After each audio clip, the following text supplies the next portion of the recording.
Hello doctors. Today let's learn about the brachial plexus. The brachial plexus is an important topic to be learned by every medical student.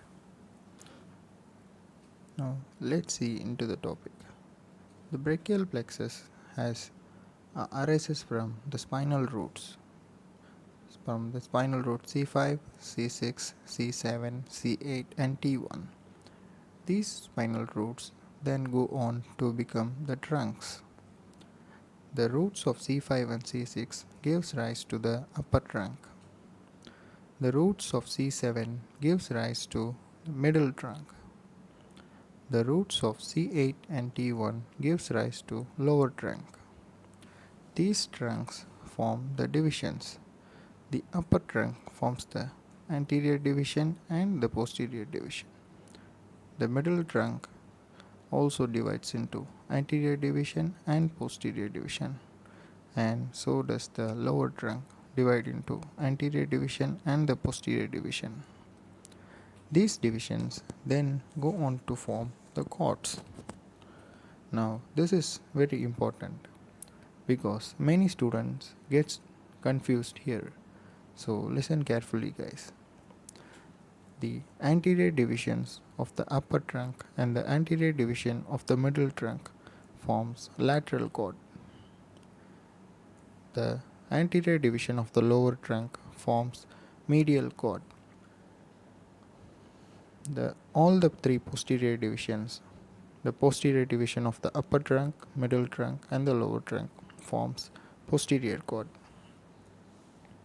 These cords then gives rise to the nerves. The names of these nerves is really important to know. The lateral cord gives lateral pectoral nerve, musculocutaneous nerve and lateral root of median nerve. The medial cord gives medial pectoral nerve, medial cutaneous nerve, medial root of median nerve and the ulnar nerve. The posterior cord gives upper subscapular nerve, lower subscapular nerve, thoracodorsal nerve, axillary nerve and radial nerve. If you see here doctors, there is a mnemonic here. The nerves to be remembered for the posterior cord start from U, L, N, A, R. Ulnar. Ulnar is just a mnemonic for the posterior cord nerves, but be cautious.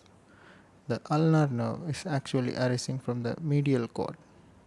This is just a mnemonic to remember for the posterior cord nerves, but the ulnar nerve actually arises from the medial cord.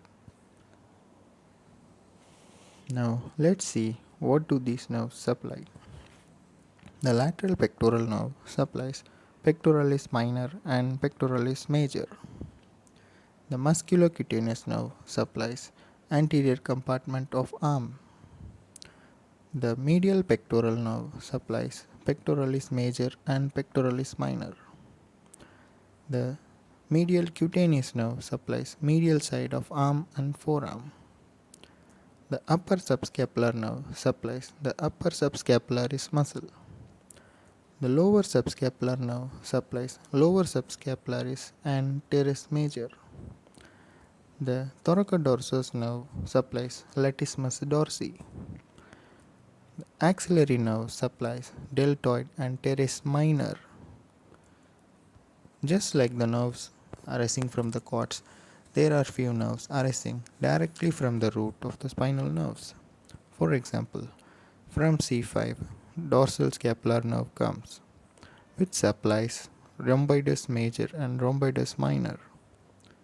Another nerve from C5, C6, C7, that is long thoracic nerve, supplies serratus anterior. If there is a damage to this nerve, there is winging of scapula. This is an important point. Now you should have seen this diagram in your medical books. This must be really disturbing for you, but just see the slides before and try to compare those slides with this diagram. It will look easy. That's all for the brachial plexus guys. Thank you.